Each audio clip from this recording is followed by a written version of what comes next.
Assalamualaikum warahmatullahi wabarakatuh. Pernahkah kamu merasakan seolah ada sesuatu dalam dirimu yang ingin bangun? Sebuah pintu yang tak terlihat namun terus mengetuk dari dalam hati.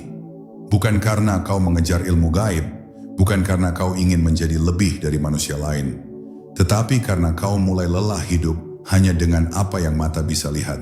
Ada bisikan halus yang berkata, hidupmu tidak sesempit itu.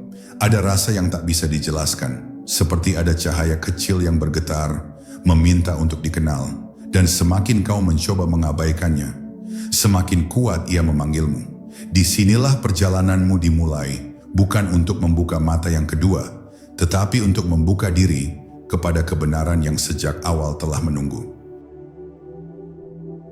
Bab 1. Kesunyian yang mengungkap. Ada saat di dalam hidup ketika seseorang tiba-tiba merasa dunia di sekelilingnya meredup, seakan seluruh suara merunduk memberi ruang bagi keheningan yang sejak lama menunggu untuk didengarkan. Dalam keheningan seperti itu, hati mulai berbicara dengan bahasa yang tidak pernah diajarkan oleh siapapun. Bahasa yang lembut, halus, namun menembus sampai akar ruhani. Di titik ini, seseorang seolah menyadari bahwa ada sesuatu dalam dirinya yang selama ini tertutup oleh hiruk-pikuk dunia. Sesuatu yang bukan berasal dari luar, tetapi dari dalam. Cahaya halus fitrah yang perlahan ingin muncul kembali ke permukaan. Ketika seseorang mengizinkan dirinya masuk ke ruang sunyi itu, ia mulai melihat bahwa mata kepala bukanlah sumber penglihatan yang sesungguhnya. Ada mata lain, mata yang tidak berkedip, tidak lelah, tidak buta oleh tampilan dunia. Mata itu adalah mata kesadaran, mata hati, yang selama ini tertimbun oleh ambisi, rasa takut, dan keinginan yang saling bertabrakan. Di dalam kesunyian, mata inilah yang perlahan menyala, memperlihatkan bahwa hidup bukan sekadar peristiwa, tetapi pesan yang terus berbicara tanpa suara. Banyak manusia mencari pembukaan mata batin melalui cara-cara yang rumit, bahkan ada yang menempuh jalan gelap demi mendapatkan kekuatan yang mereka kira istimewa. Padahal, mata batin bukanlah pintu gaib yang dibuka dengan ritual tertentu. Bukan pula kemampuan supranatural yang membuat seseorang tampak hebat di mata orang lain. Mata batin yang sejati adalah penyingkapan lembut yang diberikan Allah kepada hati yang mulai jujur. Hati yang tidak lagi mencari sensasi, tetapi mencari makna. Hati yang tidak lagi mengejar kehebatan, tetapi kerendahan. Saat kejernihan mulai turun, seseorang menyadari bahwa penglihatan batin tidak lahir dari keinginan untuk mengetahui hal-hal aneh, tetapi dari kerelaan melepaskan apa yang selama ini membebani dirinya. Kesadaran ini datang seperti angin sepoi yang tidak terlihat, namun dapat dirasakan oleh jiwa yang peka. Tiba-tiba seseorang memahami bahwa selama ini ia sibuk mengejar hal-hal yang tidak membuatnya tenang, padahal ketenangan adalah gerbang bagi penglihatan yang lebih dalam. Di dalam ketenangan itu, seseorang mulai melihat dirinya sendiri dengan cara yang baru, lebih jujur, lebih lembut, lebih dekat kepada kebenaran. Dan pada momen paling hening itulah terbuka sebuah rahasia. Mata batin tidak pernah benar-benar tertutup, ia hanya tertutupi oleh kebisingan dunia, tertutupi oleh rasa ingin terlihat hebat, tertutupi oleh luka-luka yang tidak pernah disembuhkan. Ketika semua itu mulai mereda, cahaya kecil di dalam hati menyala dengan terang yang tidak menyilaukan, tetapi menghangatkan. Ia mengingatkan seseorang bahwa penglihatan sejati bukanlah kemampuan melihat alam gaib, tetapi kemampuan melihat makna yang tersembunyi di balik setiap takdir. Dari sinilah perjalanan batin itu mulai berjalan, perlahan, lembut, namun penuh daya ruhani yang tak tertandingi. Bab 2. Ketika hati menjadi cermin. Dalam keheningan yang semakin dalam, seseorang mulai memahami bahwa hati bukan hanya tempat menyimpan perasaan ataupun kenangan, tetapi sebuah cermin yang memantulkan cahayanya ketika ia dibersihkan dari kabut dunia. Hati yang jernih dapat melihat dengan cara yang tidak dapat dilakukan oleh mata kepala. Ia menangkap bisikan hikmah, merasakan arah sebelum kaki melangkah, dan memahami pesan sebelum kata-kata diucapkan.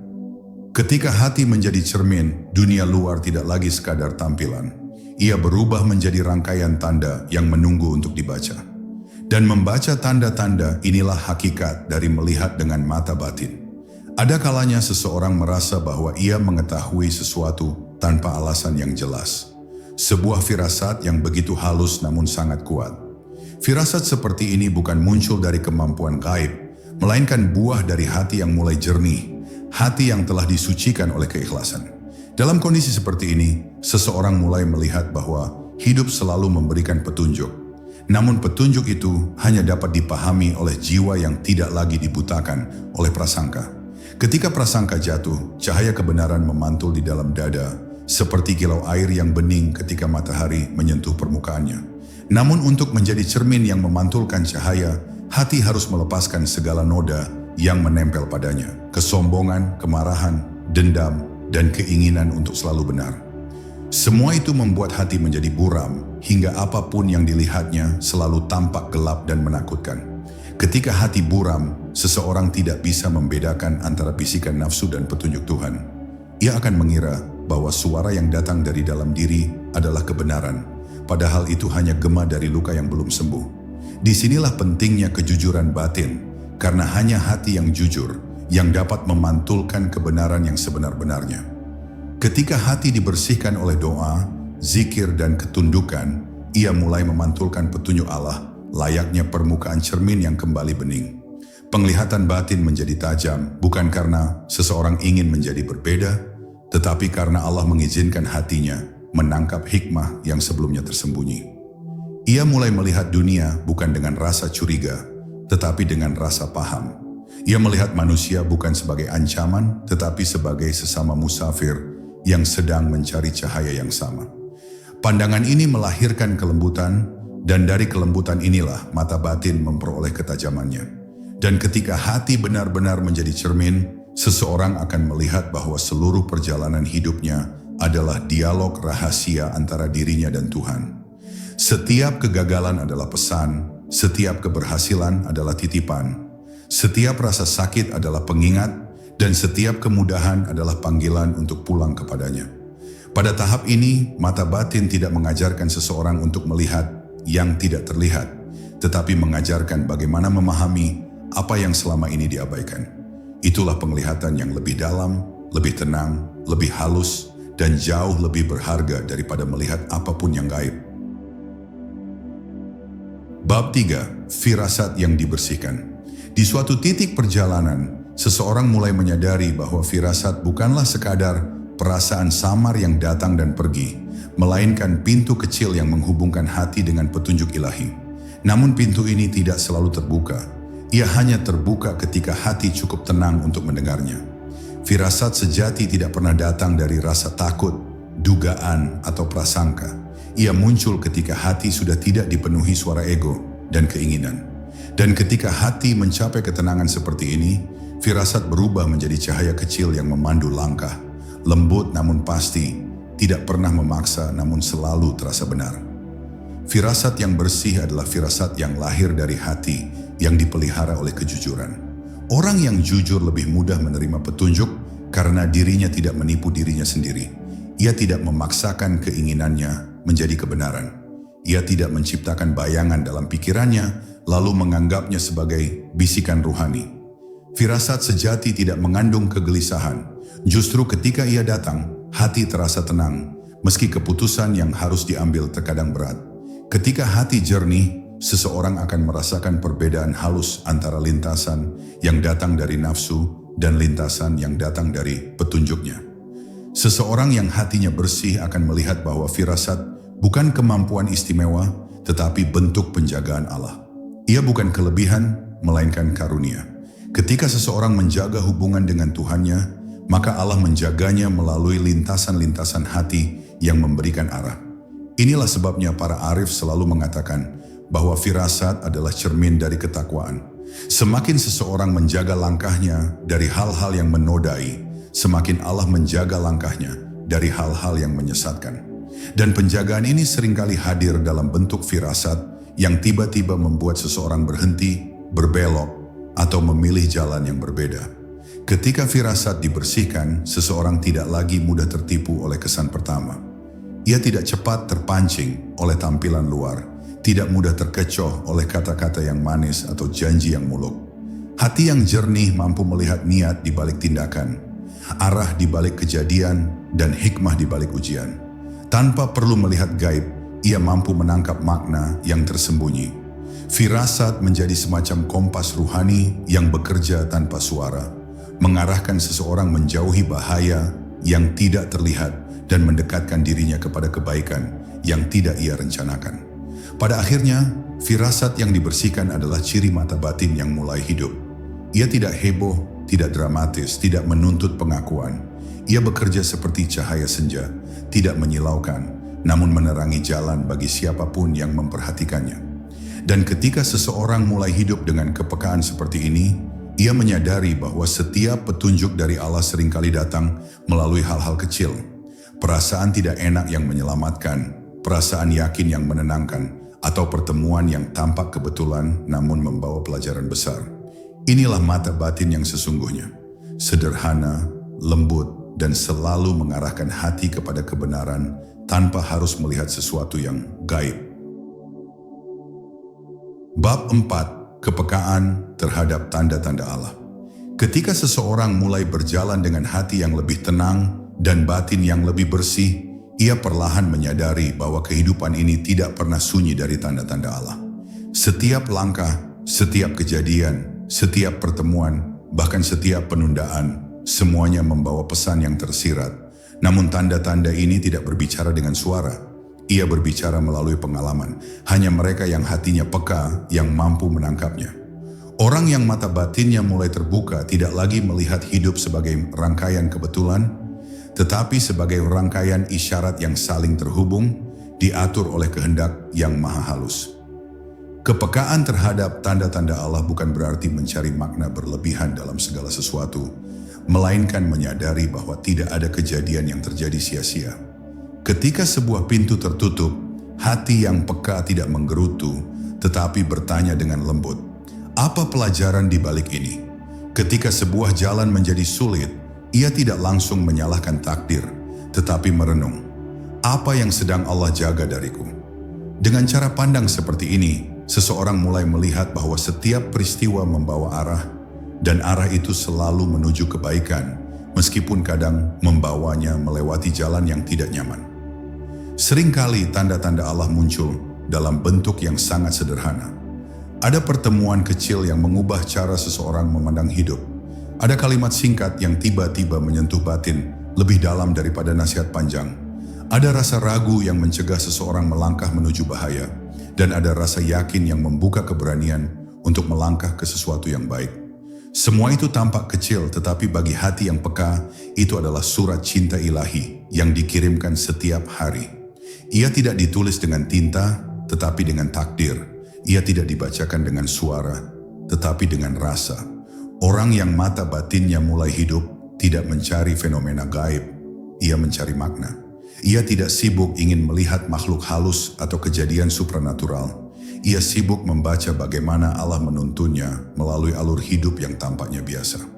Semakin ia peka, semakin ia mengerti bahwa apapun yang datang kepadanya, baik atau buruk, adalah bagian dari dialog rahasia antara dirinya dan Tuhannya. Ketika ia disulitkan, itu adalah cara Allah menguatkannya. Ketika ia dipermudah, itu adalah cara Allah mendekatkannya. Ketika ia ditunda, itu adalah cara Allah menyelamatkannya. Dan pada akhirnya kepekaan terhadap tanda-tanda Allah membuat seseorang menjalani hidup dengan ketenangan yang sulit dijelaskan. Ia tidak lagi terburu-buru, tidak lagi panik, tidak lagi merasa sendirian. Ia tahu bahwa Allah selalu memberi tanda, selalu mengarahkan, selalu membimbing. Ia berjalan dengan keyakinan bahwa apapun yang terjadi adalah bagian dari rencana yang lebih besar dari dirinya. Inilah penglihatan yang tidak membutuhkan mata, tetapi membutuhkan hati.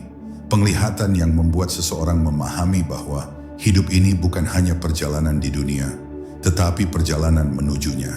Dan setiap tanda adalah petunjuk agar kita tidak tersesat. Bab 5. Sunyi yang menyembuhkan luka batin. Ada masa ketika seseorang merasa dirinya berjalan terlalu jauh dari suara hatinya sendiri. Dunia yang bising seringkali membuat kita lupa bahwa jiwa memiliki cara tersendiri untuk meminta diperhatikan. Ketika luka batin menumpuk, ketika kecewa dan lelah saling mengejar, Allah seringkali mengajak seseorang memasuki ruang sunyi, ruang yang tidak berisi apapun kecuali kejujuran terdalamnya. Di dalam sunyi itu, seseorang mulai mendengar kembali denyut halus yang selama ini tertutup oleh ambisi dan kegelisahan. Sunyi bukan kekosongan, ia adalah tempat hati disembuhkan tanpa penonton, tanpa sorak, tanpa harus kuat di hadapan siapapun. Dalam ruang kesunyian itu, hati mulai mengerti bahwa tidak semua rasa sakit harus dimengerti lewat kata-kata. Ada luka yang hanya bisa dijelaskan melalui tangis yang tidak terdengar. Ada kecewa yang hanya dapat dilepaskan melalui penyerahan yang tidak terlihat. Ketika seseorang berhenti melawan rasa sakit, ketika ia berhenti menyalahkan takdir, ruang sunyi itu berubah menjadi tempat di mana Allah membalut hatinya dengan kelembutan yang tidak dimiliki oleh dunia. Perlahan-lahan seseorang menyadari bahwa kesunyian adalah bentuk kasih sayang ilahi. Caranya mengundang kita kembali kepada diri yang lebih jujur. Kesunyian juga menjadi cermin yang membuat seseorang melihat luka-lukanya dengan lebih jelas. Bukan untuk memperbesar derita, tetapi untuk menunjukkan bahwa luka itu tidak datang untuk menghancurkan, melainkan untuk mengembalikan seseorang kepada fitrah terbaiknya. Ketika seseorang berani melihat dirinya tanpa tameng, ia akan menemukan bahwa banyak kegelisahan yang ia anggap besar sebenarnya hanya bayang-bayang dari ketakutan lamanya yang belum ia terima. Disinilah mata batin mulai bekerja, bukan melihat alam gaib, tetapi melihat apa yang selama ini tersembunyi dalam dirinya sendiri. Di tengah proses penyembuhan itu, seseorang mulai merasakan bahwa ada cahaya yang sangat lembut menyelinap melalui celah-celah hatinya. Cahaya itu tidak datang sekaligus. Ia datang perlahan, seperti fajar yang membelah gelap. Itulah cahaya pemahaman, cahaya penerimaan, cahaya kedewasaan ruhani. Cahaya ini mengajarkan bahwa setiap luka memiliki waktunya untuk sembuh. Setiap kesedihan memiliki masa untuk pergi. Dan setiap ujian membawa hikmah yang hanya dapat dilihat oleh hati yang bersabar. Inilah titik di mana seseorang mulai merasakan ketentraman yang tidak bergantung kepada kondisi luar, tetapi tumbuh dari dalam dirinya. Dan ketika kesunyian benar-benar menyentuh pusat jiwanya, seseorang akan bangkit dengan kekuatan yang jauh lebih lembut, namun jauh lebih kokoh. Ia tidak lagi takut pada kesendirian, karena ia telah merasakan bahwa di balik kesendirian ada kedekatan dengan Allah yang tidak tergantikan. Ia tidak lagi resah dengan luka masa lalu, karena ia telah melihat bagaimana Allah menjadikannya jalan untuk kembali.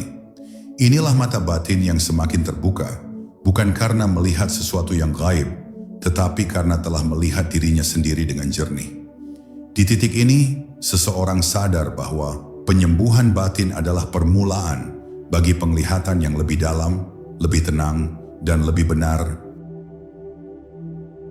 Bab 6. Keheningan yang mengajari lebih banyak dari ribuan ceramah.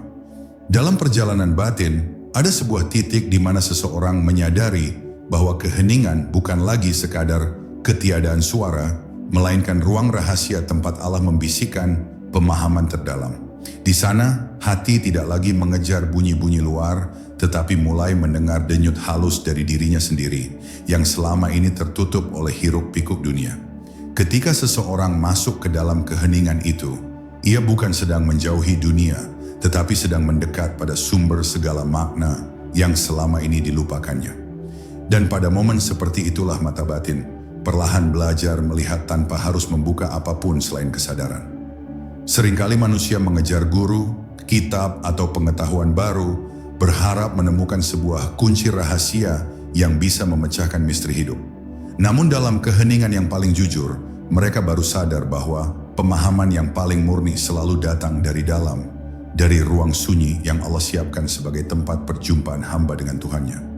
Di titik itu, seseorang tidak lagi bangga pada ilmunya, karena ia menyaksikan bahwa pengetahuan manusia hanyalah debu di hadapan hikmah Allah yang tak bertepi.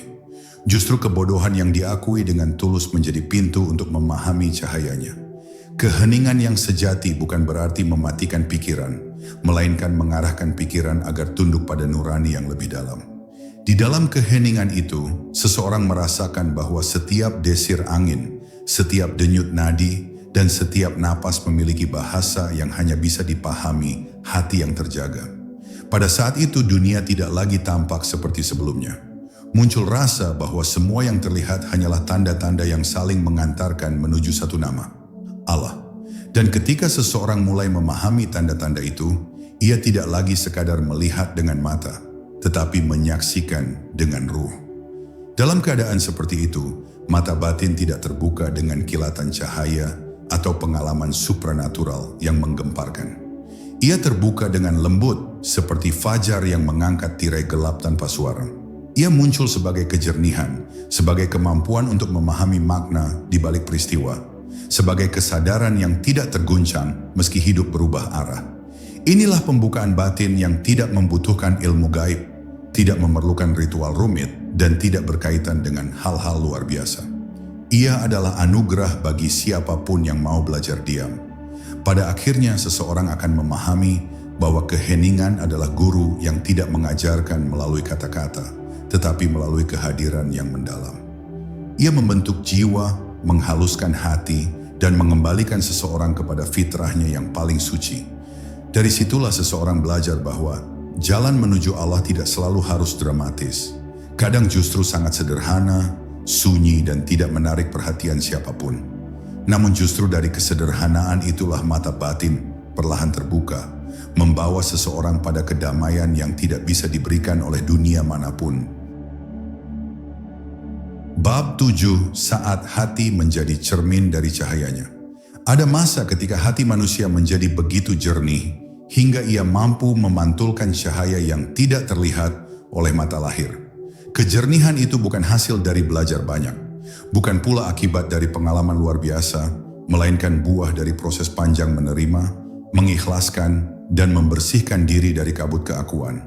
Saat hati mulai bening seperti cermin, seseorang tidak lagi melihat dunia sebagaimana biasanya. Ia mulai melihat bagaimana setiap kejadian membawa pesan, setiap pertemuan membawa pelajaran, dan setiap kesulitan membawa hikmah yang sedang dititipkan Allah kepadanya. Hati semacam ini tidak hanya memahami, tetapi menyaksikan. Di titik inilah seseorang mulai merasakan bahwa mata batin bukanlah kemampuan untuk melihat yang gaib, tetapi kemampuan untuk memahami kebenaran yang tersembunyi di balik hal-hal sederhana. Ketika hati menjadi cermin, ia tidak lagi memantulkan bayangan dunia luar yang penuh ilusi, melainkan memantulkan cahaya petunjuk yang membuat langkah semakin pasti. Seseorang dengan hati seperti itu tidak mudah terombang-ambing oleh pendapat manusia atau godaan dunia, karena ia telah memiliki kompas batin yang hanya bergerak ke arah yang Allah ridai. Inilah keadaan yang membuat seseorang kuat tanpa mengeras, lembut tanpa rapuh, tegas tanpa angkuh. Namun untuk sampai pada kejernihan itu, seseorang perlu berani menghadapi dirinya sendiri. Bukan menghadapi dunia, bukan menghadapi orang lain, tetapi menghadapi cermin hatinya yang selama ini tertutup oleh debu ambisi, dendam, dan keluh kesah. Banyak orang takut memandang cermin batinnya, karena di sana ia melihat kejujuran yang tidak bisa dibohongi. Tetapi justru ketika seseorang berani jujur pada dirinya sendiri, ia membuka pintu besar menuju kedekatan dengan Allah. Sebab hati yang jujur adalah rumah bagi cahaya kebenaran. Ketika hati sudah menjadi cermin yang bening, seseorang akan merasakan bahwa setiap doa terasa lebih dekat, setiap sujud lebih dalam, dan setiap zikir lebih hidup. Ia tidak lagi berzikir hanya dengan suara, tetapi dengan seluruh keberadaannya. Ada getaran halus yang merayap dalam jiwa, membawa rasa damai yang tidak dapat dijelaskan dengan kata-kata. Damai yang bukan berasal dari keadaan sekitar, melainkan dari hubungan tanpa jarak antara dirinya dan Rabb-Nya. Inilah salah satu tanda bahwa mata batin mulai terbuka tanpa perlu menyentuh dunia gaib apapun. Pada akhirnya, seseorang akan memahami bahwa hati adalah tempat di mana langit dan bumi bertemu. Tempat di mana manusia dapat merasakan kehadiran Allah tanpa melihatnya, mendengarnya tanpa suara, dan menyaksikan petunjuknya tanpa tanda-tanda magis. Hati yang menjadi cermin akan terus memantulkan cahaya ketenangan, kebijaksanaan, dan keyakinan kepada siapapun yang menjaganya. Dari sinilah perjalanan menuju hakikat semakin jelas, dan seseorang menyadari bahwa mata batin terbuka bukan karena dirinya hebat, tetapi karena Allah mengizinkannya melihat. Bab 8. Ketika langkahmu menjadi petunjuk yang tidak kau sadari. Ada saat dalam perjalanan ruhani ketika seseorang menyadari bahwa langkah-langkahnya ternyata telah lama dipandu oleh kekuatan halus yang tidak terlihat. Ia mungkin merasa berjalan sendiri, mengambil keputusan berdasarkan akal dan pengalaman, namun di balik semua itu ada sentuhan lembut dari Allah yang mengarahkan tanpa memaksa, membimbing tanpa terlihat, dan melindungi tanpa diminta. Kesadaran ini muncul bukan sebagai kejutan mistis, tetapi sebagai rasa syukur yang mendalam ketika seseorang melihat ke belakang dan menyadari betapa sering ia diselamatkan dari jalan yang keliru tanpa ia ketahui. Disinilah mata batin mulai menyadari bahwa hidupnya tidak pernah benar-benar ia kendalikan sendiri. Ketika seseorang mulai memahami hal ini, ia perlahan berhenti memaksa hidup sesuai keinginannya. Ia mulai memasuki fase pasrah yang bukan pasrah putus asa, melainkan pasrah yang penuh kepercayaan. Pasrah yang terasa ringan, luas, dan memerdekakan. Dalam keadaan seperti itu, seseorang tidak lagi menghabiskan energinya untuk melawan arus takdir, tetapi belajar berenang bersama alurnya. Disinilah seseorang mulai menemukan harmoni antara usaha dan tawakal, antara ikhtiar yang sungguh dan penerimaan yang tulus. Mata batin yang mulai terjaga akan mengerti bahwa takdir bukan musuh yang harus ditantang, melainkan guru yang harus dipahami. Dalam keadaan ini, seseorang akan mulai melihat tanda-tanda yang dulu ia anggap kebetulan. Pertemuan yang tak terduga, kata-kata yang muncul pada waktu yang tepat, perasaan yang mendorong hati menuju arah tertentu. Semua itu kini tampak seperti bagian dari skenario yang penuh hikmah. Ia tidak lagi memandang hidup sebagai rangkaian kejadian acak, tetapi sebagai rangkaian petunjuk yang disusun Allah dengan sangat halus. Di titik ini, ia tidak membutuhkan kemampuan gaib untuk membaca masa depan. Ia hanya perlu kepekaan untuk memahami pesan yang Allah sampaikan melalui kejadian-kejadian sederhana dalam hidupnya. Namun kepekaan ini hanya lahir dari hati yang tenang. Ketika hati masih penuh gelisah, petunjuk-petunjuk itu akan tampak kabur, tak terdengar, atau bahkan dianggap tidak penting. Tetapi ketika hati mulai damai, ketika seseorang tidak lagi diperbudak oleh ketakutan dan keinginannya sendiri, maka tanda-tanda itu menjadi lebih jernih, lebih jelas, dan lebih mudah dikenali. Inilah alasan mengapa para arif selalu menekankan pentingnya ketenangan. Bukan karena dunia harus dijauhi, tetapi karena hati yang gaduh tidak bisa mendengar bisikan petunjuk dari Allah. Pada akhirnya, seseorang akan memahami bahwa mata batin terbuka bukan berarti ia dapat melihat hal-hal ajaib, melainkan ia dapat melihat peran Allah dalam setiap alur hidupnya. Ia merasa dituntun tanpa perlu melihat penuntunnya, ia merasa diarahkan tanpa perlu diberitahu, dan ia merasa diberi jalan tanpa perlu memaksanya. Dari sinilah ia melangkah dengan mantap, bukan karena ia tahu semuanya, tetapi karena ia yakin bahwa setiap langkah yang dijaga Allah tidak akan pernah tersesat. Dan yakin semacam ini adalah cahaya terbesar yang bisa dimiliki seorang hamba dalam perjalanan menujunya. Bab 9. Menemukan Allah tanpa harus melihatnya. Ada satu tahap dalam perjalanan batin ketika seseorang mulai memahami bahwa kedekatan dengan Allah bukanlah tentang melihat sesuatu yang luar biasa, bukan tentang cahaya yang muncul, bukan tentang suara yang terdengar, tetapi tentang rasa yang mengisi setiap ruang dalam dirinya. Rasa itu muncul begitu halus, begitu lembut, namun begitu kuat hingga seseorang tidak bisa menyangkal kehadirannya. Ia tidak dapat dijelaskan dengan kata-kata, tetapi dapat dirasakan sebagai ketenangan yang tiba-tiba menyelimuti hati, sebagai keyakinan yang hadir tanpa logika, dan sebagai kasih sayang dari arah yang tak diketahui. Inilah tanda bahwa seseorang sedang menemukan Allah tanpa perlu melihatnya. Pada tahap ini, seseorang tidak lagi mencari pengalaman spiritual yang dramatis. Ia mulai memahami bahwa Allah tidak membutuhkan panggung untuk menampakkan dirinya kepada hamba-hamba yang mencintainya. Justru yang hadir adalah kesadaran kecil, sederhana, tetapi sangat dalam, bahwa setiap helaan napas terjadi karena izinnya, bahwa setiap detak jantung adalah penjagaannya, dan bahwa setiap hari adalah bukti penyertaannya. Kesadaran ini membuat seseorang merasa dekat, bukan karena ia melihat sesuatu yang ajaib, tetapi karena ia merasakan bahwa hidupnya ada dalam genggaman yang tidak pernah salah. Ketika seseorang sampai pada pemahaman semacam ini, ia mulai memandang ibadah bukan lagi sebagai kewajiban yang harus diselesaikan, tetapi sebagai kesempatan untuk berdialog dengan penciptanya. Sujudnya menjadi lebih lama karena ia merasa nyaman berada di hadapannya. Zikirnya menjadi lebih lembut namun lebih hidup karena ia tahu bahwa ia tidak sedang menyebut nama yang jauh. Doanya menjadi lebih tenang karena ia sadar bahwa ia sedang berbicara kepada Zat yang selalu mendengar. Inilah ibadah yang muncul dari pengenalan, bukan sekadar rutinitas. Dalam keadaan ini, hati menjadi lebih peka terhadap apa yang disebut sebagai ma'iyah, yaitu rasa bahwa Allah selalu bersama, tanpa pernah jauh walau sehelai rambut.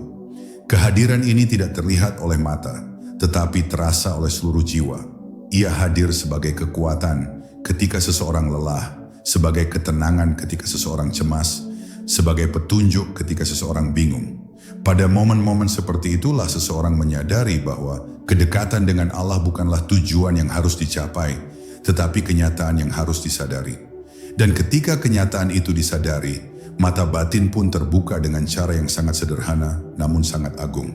Pada akhirnya seseorang memahami bahwa menemukan Allah tanpa melihatnya bukanlah kehilangan, melainkan kenikmatan yang hanya bisa dirasakan hati yang lembut dan bersih.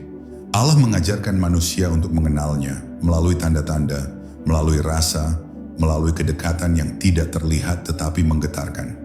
Dan ketika seseorang telah merasakan kedekatan itu, ia tidak lagi mencari hal-hal gaib di luar dirinya. Ia justru menemukan bahwa tempat paling dekat untuk menemukan Allah adalah hatinya sendiri. Tempat di mana cahayanya memancar tanpa pernah padam. Bab 10. Ketika mata batin menjadi jalan pulang ke dalam dirimu sendiri. Ada satu akhir dari perjalanan panjang ini, namun sekaligus juga menjadi awal dari perjalanan yang lebih dalam. Saat seseorang menyadari bahwa mata batin bukanlah pintu menuju dunia lain, melainkan jalan pulang menuju dirinya sendiri. Di titik ini, ia mulai melihat bahwa segala pencarian yang dilakukannya, dari zikir, renungan, kerinduan, hingga keheningan, semuanya ternyata sedang membawanya kembali ke ruang paling sunyi di dalam hati. Ruang itu selama ini tertutup oleh ketakutan, keinginan, dan luka yang tak disadari. Namun ketika tirai-tirai itu perlahan gugur, ia menemukan sesuatu yang begitu menakjubkan, ketenangan yang telah lama menunggu untuk ditemui. Ia bukan lagi mencari cahaya di luar, sebab ia menyadari bahwa Allah telah memberikannya percikan cahaya itu di dalam diri sejak awal kejadian. Pada tahap ini, seseorang tidak lagi memiliki kebutuhan untuk membuktikan apapun kepada siapapun. Ia tidak lagi tertarik menjelaskan perjalanan batinnya, apalagi membanggakan apapun yang ia temukan. Justru ia menjadi semakin diam, semakin lembut, semakin rendah hati. Karena ia tahu bahwa semakin ia mengerti, semakin ia sadar bahwa dirinya tidak tahu apa-apa. Mata batin yang terbuka membuat seseorang lebih menghargai rahasia Allah, bukan mengumbar pengalaman. Ia menyadari bahwa perjalanan ruhani bukan untuk dipertontonkan, tetapi untuk dihayati. Dan dari sikap inilah muncul kebijaksanaan yang membuat kehadirannya membawa keteduhan bagi siapa saja yang mendekat. Ketika mata batin telah terbuka dengan cara yang benar, seseorang mulai hidup dengan kesadaran penuh. Bukan kesadaran yang tegang, tetapi kesadaran yang mengalir seperti air. Ia mulai menyadari kehadiran Allah pada hal-hal yang sangat sederhana. Pada pagi yang tenang, pada langkah yang pelan, pada senyum seseorang, pada ujian kecil yang melatih kesabaran. Ia melihat bahwa hidup bukan rangkaian kebetulan, tetapi rangkaian sapaan halus dari Sang Pencipta. Ia tidak lagi panik ketika sesuatu tidak berjalan sesuai rencana, karena hatinya tahu bahwa ada hikmah yang belum terungkap. Inilah hidup yang penuh kedamaian, bukan karena segala sesuatu mudah, tetapi karena ia telah melihat bahwa Allah selalu ada dalam setiap perjalanannya. Dan pada titik terdalam, seseorang akan mulai memahami makna sebenar-benarnya tauhid. Bukan tauhid yang hanya diucapkan, tetapi tauhid yang dirasakan dalam setiap denyut nadi. Ia menyadari bahwa tidak ada kekuatan selain Allah, tidak ada tempat kembali selain kepadanya, dan tidak ada pegangan sejati selain Dia. Jika dulu ia merasa harus mencari sesuatu yang lebih tinggi, kini ia menyadari bahwa tidak ada yang lebih tinggi daripada menyadari kehadiran Allah dalam hati yang tenang. Inilah puncak perjalanan mata batin. Bukan melihat makhluk halus, bukan menyingkap rahasia dunia, tetapi menyaksikan kebesaran Allah dalam kesederhanaan hidup. Akhirnya, seseorang menggenggam pemahaman yang selama ini ia cari, bahwa mata batin bukanlah karunia untuk orang tertentu saja, melainkan potensi yang Allah berikan kepada setiap hamba yang mau membersihkan diri, menenangkan hati, dan merendahkan jiwa. Mata batin bukan kekuatan, tetapi kejernihan.